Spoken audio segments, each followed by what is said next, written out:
உட்கார ஆரம்பிக்கலாம். கண் எதிர்ப்புல இல்லாமல் நான் இந்த இடத்துல உட்கார்ந்துருக்கேன், புக்கு படிச்சுட்டு இருக்கேன், நீ முடிச்சுட்டு வான்னு சொல்லலாம். அதை உண்மையாகவே செய்யணும். நான் சொல்லிட்டு போய் எங்கேயாவது ஒளிஞ்சுக்கிறது கிடையாது. 2 வயசு குழந்தை அப்படின்னும் போது அவங்களுடைய பள்ளியுடைய டைம் வந்துட்டு ஒரு 2 மணி நேரம் 3 மணி நேரம் நிச்சயமா அந்த குழந்தைக்காக நான் இந்த இடத்துல உட்கார்ந்துருக்கேன், நீ விளையாண்டுட்டு வா, உன் ஃப்ரெண்ட்ஸோட விளையாண்டு வா, அம்மா இங்க உட்காந்து பேசிட்டு இருக்க மத்தவங்களோட அப்படின்னு சொல்லும் போது அந்த குழந்தைக்கு ஒரு நம்பகத்தன்மையும் வரும். ரெண்டாவது தனக்கு மத்த ஃப்ரெண்ட்ஸோட தைரியமா ஃப்ரெண்ட்ஷிப் ஏற்படுத்திக்க கூடாது. ஏன்னா அம்மா இருக்காங்க, தனக்கு ஒரு ஆபத்துன்னா காப்பாத்துறதுக்கு அம்மா இருக்காங்கிற தைரியம் வரும்போது மத்த பிள்ளைங்களோட சகஜமா விளையாடவும் ஆரம்பிக்கும். மத்த பிள்ளைங்களோட விளையாட ஆரம்பிச்சாலே நீ வேண்டாமா நீ வீட்டுல இருன்னு அடுத்த நாள் சொல்லிடும்.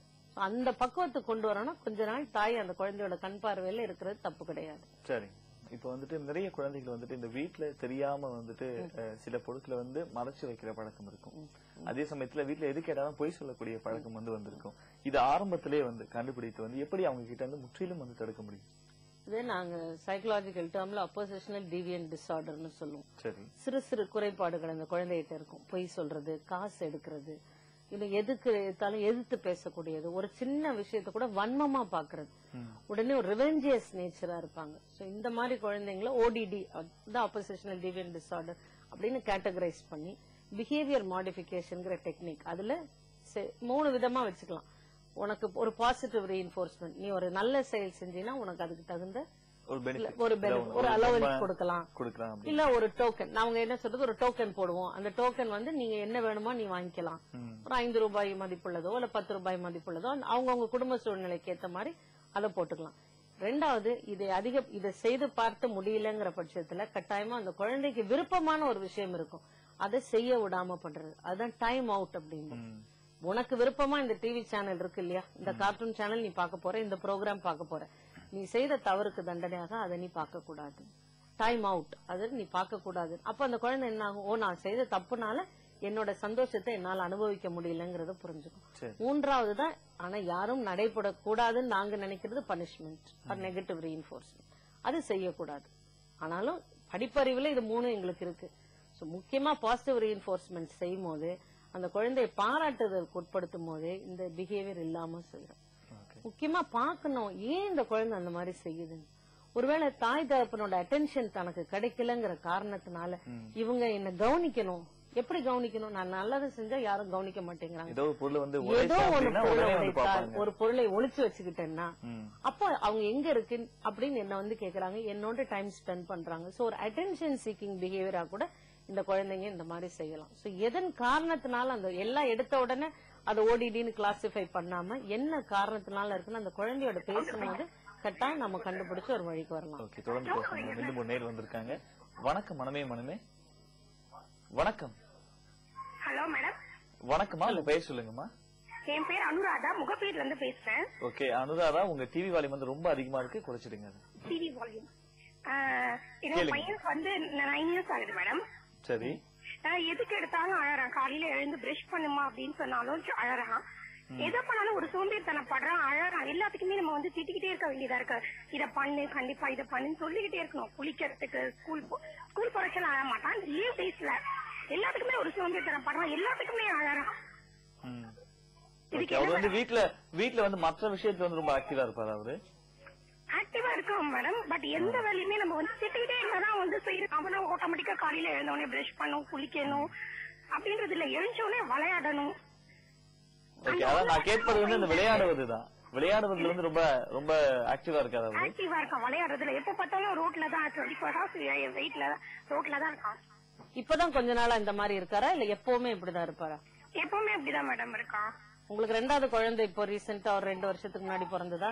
ஆமா மேடம். இன்னொரு பையன் இருக்கான், 3 years 3.5 years ஆகுது. சிப்லிங் ரைவல்ரின்னு சொல்லுங்க. என்ன மேடம்? இல்லம்மா நான் சொல்றேன், நீங்க கேளுங்க. நீங்க தொடர்ந்து நிகழ்ச்சி பாருங்க அனுராதா மேடம். மேடம் சொல்லிட்டு இருக்கேன். நன்றி. தொடர்புக்கு இப்போ இந்த பாத்தீங்கன்னா இவங்க இப்பதான் இன்னொரு குழந்தை இருக்கு, 3.5 வயசு. கேட்கும் போதே தெரிஞ்சு போச்சு, எங்க குழந்தை அதிகமா அந்த குழந்தைக்கு ஸ்பெண்ட் பண்ற டைம் தனக்கு ஸ்பெண்ட் பண்ணல. ஒண்ணு. 2வது, அந்த குழந்தைக்கு எல்லாமே நீங்க செஞ்சு விடுறீங்க. அந்த குழந்தை எந்திரிச்சோ நம்ம கழுவி விடுறீங்க, அந்த குழந்தைக்கு பல் விளக்கி விடுறீங்க, எல்லாமே நீங்க செய்றீங்க. அப்ப தனக்கு யார் செய்வா? 2வது குழந்தை ஏற்படும் போது அது எல்லா குடும்பத்திலயும் சகஜம்தான். அந்த குழந்தைக்கு முக்கியத்துவம் அதிகமா கொடுக்கறது. நீ பெரிய பையனாயிட்ட, நீயே பல் விளக்கி கூடாதா, நீயே குளிக்க கூடாதா அப்படின்னு நம்ம முதல்ல இருந்தே அந்த குழந்தைய பிரிச்சு வச்சிடுறோம். அந்த மாதிரி இருக்கும்போது ஒரு சிப்லிங் ரைவல்ரி, தனக்கு பிறகு பிறந்த குழந்தை மீது ஒரு பொறாமை உணர்வு. சோ அதுலதான் வெளியில நல்லா சந்தோஷமா விளையாடுற குழந்தை, ஸ்கூலுக்கு போகும்போது சந்தோஷமா போற குழந்தை, வீட்டுல இருக்கும்போது அம்மா முன்னாடி அழுது அடம் பிடிக்குதுன்னா எனக்கு அரவணைப்பு தேவை. அதை சொல்ல தெரியாத காரணத்தினால அழுது அடம் பிடிச்சு தான் காரியத்தை நிறைவேற்றிக்கிறது. ஓகே. ஆனா அவங்க சொல்லும்போது எது எடுத்தாலும் திட்டிக்கிட்டே இருந்தாதான் செய்யலாம் அப்படின்னு சொன்னாங்க. இப்படி எதற்கு எடுத்தாலும் அங்க திட்டுவதே அந்த குழந்தை பாதிக்காது. நிச்சயமா திட்டுறதுனால எதையும் நாம சாதிக்க முடியாது. ஒரு பாயிண்ட்ல என்ன ஆயிடும், அந்த குழந்தை தாய்கிட்ட இருந்து விலக ஆரம்பிச்சிடும். நான் எது சொன்னாலும் நீங்க திட்டதான் போறீங்க, ஒரு விஷயம் தேவைன்னு கேட்டாலும் திட்ட போறீங்க, ஒரு விஷயத்த சொன்னாலும் திட்ட போறீங்க. கொஞ்சம் கொஞ்சமா அம்மா அப்பாட்ட இருந்து விலகி வர ஆரம்பிச்சிடும். இவங்க என்ன பண்ணலாம் இப்ப? ஏன்னா இரண்டாவது குழந்தை இருக்கு. இரண்டாவது குழந்தை அப்படின்னு சொல்லும் போதே இப்ப இந்த குழந்தைக்கு அந்த இன்னொரு குழந்தை மேல ஒரு வெறுப்பு, ஒரு பொறாமை இங்கே கிரியேட் ஆகிறதுக்கு பாசிபிள் இருக்கும். அப்படி இருக்கும்போது இந்த வயசுலயே கண்ட்ரோல் பண்ணணும், கட்டுப்படுத்தணும் அப்படின்னு என்ன பண்ணலாம்? என்னை பொறுத்த வரைக்கும் முதல்ல அந்த தாய் கரு உருவாகும் போதே அடுத்த முதல் குழந்தைகிட்ட உனக்கு ஒரு தம்பி பாப்பாவோ தங்கச்சி பாப்பாவோ வரப்போகுது, நீதான் அதை பாத்துக்க போற, நீதான் அதுக்கு இதெல்லாம் சொல்லி கொடுக்க போறேன்னு ப்ரிப்பேர் பண்ணணும். இரண்டாவது குழந்தையோட ஒரு அசைவையும் நீயும் இப்படிதான் ராஜா செஞ்ச, நீயும் இப்படிதான் குப்புத்துக்கிட்ட, நீயும் இப்படிதான் மண் எடுத்து சாப்பிட்ட, இல்ல நீ இப்படிதான் பால்ல விளையாண்ட, என்ன அந்த குழந்தை செஞ்சாலும் நீ செஞ்சியா அதே போல செஞ்சது இல்ல, இந்த குழந்தையோட போட்டோ எடுத்து காட்டி இதே ஸ்டேஜ்ல நீ எப்படி இருந்தப்பார் தனக்கு முக்கியத்துவம் கிடைத்ததுன்னு அந்த குழந்தை புரிஞ்சுக்க ஆரம்பிக்கும். இப்ப இந்த தாயை கூட திட்டிக்கிட்டே சொல்றத ஒரு பக்குவமா, சரிவா நான் உனக்கு இன்னைக்கு செஞ்சுடுறேன், நாளைக்கு நீ செஞ்சுக்கணும், ஒரு நாள் நான் செய்யறேன், 2 நாள் நீ செய்யணும் அப்படிங்கிற ஒரு சின்ன கண்டிஷன் அந்த குழந்தையோட போடும்போது தனக்கு கொஞ்சம் டைம் கிடைக்குது, அந்த அம்மா தான் சொல்றதை புரிஞ்சுக்கிறாங்கிறத அந்த குழந்தை புரிஞ்சுக்கும். இப்ப நீ போய் கொஞ்ச நேரம் பாப்பாவை பாத்துக்க அப்படின்னு அந்த குழந்தைக்கு இம்பார்ட்டன்ஸ் கொடுக்க ஆரம்பிக்கலாம். நீ பாத்துக்கோ, நான் அது வரைக்கும் இந்த வேலையை செஞ்சுட்டு வரேன், இல்ல நீ பாரு, அதுக்கப்புறம் நம்ம 2 பேரும் சேர்ந்து இந்த வேலையை செய்யலாம்.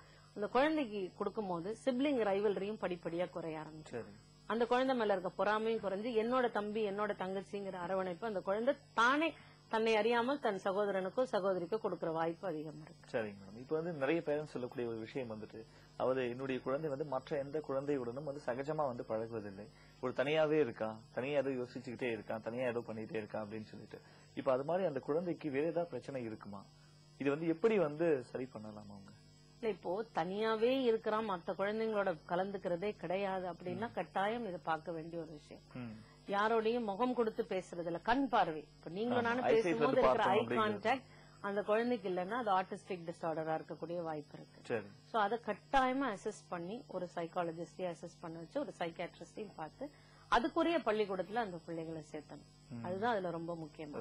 குழந்தை பார்க்கும் போதே என்னுடைய கண்ணை பார்த்து பேசு அப்படின்னு சொல்லுவாங்க. ஒரு இமோஷனல் அட்டாச்மெண்ட் இருக்காதுமோ. இப்போ ஒரு குழந்தை அம்மா வேலையில இருந்து வந்தாங்கன்னா ஓடி கட்டி பிடிச்சுக்கும். இந்த குழந்தைங்கிட்ட அந்த இமோஷனல் அட்டாச்மெண்ட் இருக்காது, விட்டுட்டு போனா அழுக தெரியாது. நீங்க அந்த குழந்தைய கட்டி பிடிச்சாலும் அந்த சந்தோஷத்தை அதை வெளிப்படுத்த தெரியாது. அந்த இமோஷனல் ரிலேஷன்ஷிப் இல்லாத காரணமும் இந்த ஆட்டிசம்க்கு ஒரு ஃபீச்சர் இருக்கு. கண்ணோடு கண் நோக்கி பார்க்காது. ரெண்டாவது, அவங்க எதையுமே ஒரு முழுமையா பார்க்க மாட்டாங்க. அவங்களுக்கு எல்லாமே பார்ட், பிட் பை பிட் தான். காலுன்னா கால்ல இருந்து இப்படி போனோம்னா முகம் வரும். நீங்க பாத்தீங்கன்னா ஒரு குழந்தை தவழ்ந்து அவங்க அப்பா ஷூ கால்ல இருந்து நேரா முகத்துக்கு போகும். ஆனா இந்த ஆர்டிஸ்டிக் சில்ட்ரன் ஷூ கால்னா அதுதான், தட் இஸ் த ஹோல், அதோட முடிஞ்சு போயிடுது. அதுக்கு மேல இருக்க உருவம் அவங்களுக்கு தெரியாது. சோ அவங்க தெரியாதுங்கிற கண் தெரியாதுங்கிற அர்த்தம் இல்ல, புரிந்து கொள்ளப்படும் காம்ப்ரஹெண்ட் பண்ணக்கூடிய பக்குவம் அவங்களுக்கு இருக்காது. இது ஆட்டிசமா இருக்கக்கூடிய வாய்ப்பு இருக்கலாம். அது மாதிரி இருக்கக்கூடிய குழந்தைக்கு ஒரு முடிவெடுக்கும் திறமை இல்லாதவர்களாக இருப்பாங்க அப்படின்னு சொல்றாங்க. உண்மையா? நிச்சயமா நிச்சயமா. ஏன்னா அவங்களுக்கு எதையுமே புரிந்து கொள்ளக்கூடிய பக்குவம், அவங்களுக்கு வேண்டியது எல்லாமே ரிஜிட், ஒரே மாதிரி இருக்கணும். இப்ப சாப்பாடு 1 மணிக்கு கொடுத்தீங்கன்னா கரெக்டா 1 மணிக்கு சாப்பாடு கொடுத்துடணும். இந்த ஃபுட்டுனா இதே ஃபுட்டு தான்.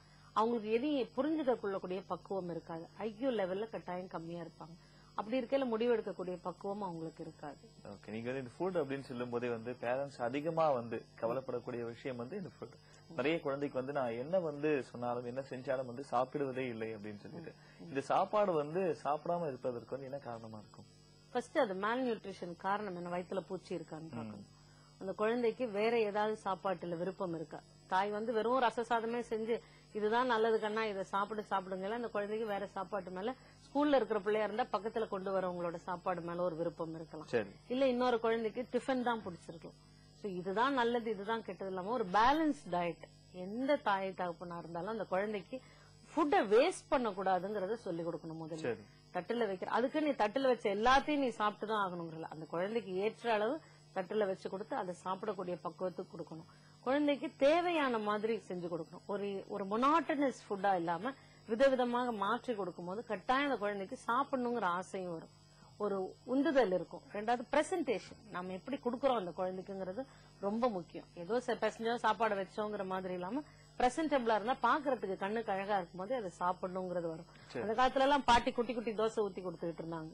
ஸ்டார் மாதிரி போட்டு கொடுப்பாங்க, பேர் எழுதி கொடுப்பாங்க. எனக்கு தெரிஞ்ச ஒரு தாய் அவங்க குழந்தையோட பேர் எழுதி கொடுப்பாங்க.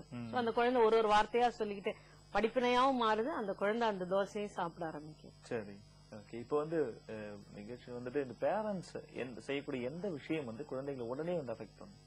ஏன்னா இப்ப வீட்டுல இருக்கக்கூடிய பேரண்ட்ஸ் தான் வந்து என்ன விஷயங்களை செஞ்சாலும் குழந்தை என்ன வந்து செஞ்சாலும் வந்து அந்த பேரண்ட்ஸ் வந்து பண்ணிருப்பாங்க, செஞ்சிருப்பாங்க. அந்த குழந்தை முன்னாடி வந்து அது மாதிரி விஷயத்த வந்து பேசியிருப்பாங்க அப்படின்னு சொல்லி நினைச்சுக்கலாம். இது மாதிரி எந்த மாதிரி விஷயங்களை எந்த மாதிரி ஆக்ட் பண்ணா வந்து அந்த குழந்தையுடைய ஃபியூச்சர் வந்து அஃபெக்ட் பண்ணும்? முக்கியமா கணவன் மனைவி குழந்தை முன்னாடி சண்டையிடக்கூடாது. சரி. 1000 கருத்து வேறுபாடுகள் இருந்தாலும் குழந்தைய ஒரு மீடியேட்டரா யூஸ் பண்ணக்கூடாது. இப்ப உங்க அம்மாவை சாப்பிட கூப்பிடு, இல்ல உங்க அப்பாவை சாப்பிட கூப்பிடு அப்படிங்கறத சொல்லக்கூடாது. ரெண்டாவது, கணவனோ இல்ல மனைவியோ அவர் எதிராளியோட குடும்பத்தை பத்தி விமர்சிக்கவே கூடாது. குழந்தை முன்னிலை உங்க பாட்டி இப்படி, உங்க தாத்தா இப்படி, உங்க அத்தை இப்படி, உங்க சித்தப்பா இப்படிங்கறத அந்த குழந்தைக்கு எதுவும் புரியாது. இவங்க எல்லாம் வந்தா அம்மா வாங்கன்னு கேக்குறாங்க, ஆனா பின்னாடி திட்டுறாங்க. அப்பா இவங்ககிட்ட அன்பா பேசுறாங்க, ஆனா பின்னாடி திட்டுறாங்கல புரிந்து கொள்ளக்கூடிய பக்குவம் அந்த குழந்தைக்கு இல்லாதனால நிறைய பிரச்சனைகள் ஏற்படும். முக்கியமா சண்டையிடக்கூடாது, மீடியேட்டரா யூஸ் பண்ணக்கூடாது. மிக முக்கியம், அந்த குழந்தைக்கு புரியாத மாதிரி நீங்க செயல்ல ஒண்ணு செய்றீங்க, ஒரு விதமா பிஹேவ் பண்றீங்கும் போது கஷ்டமா இருக்கும். நிகழ்ச்சி முழுவதும் வந்து நிறைய ஆலோசனைகளை எங்களுடைய நேயர்களுக்கு வந்து கொடுத்திருக்கீங்க. நன்றி. நன்றி நேயர்களே, இன்றைய மனமே மனமே நிகழ்ச்சி உங்களுக்கு நிச்சயம் பயனுள்ள வகையில் அமைந்திருக்கும் என்று நம்புகிறோம். மீண்டும் அடுத்த நிகழ்ச்சியில் சந்திப்போம் நேயர்களே. நன்றி, வணக்கம்.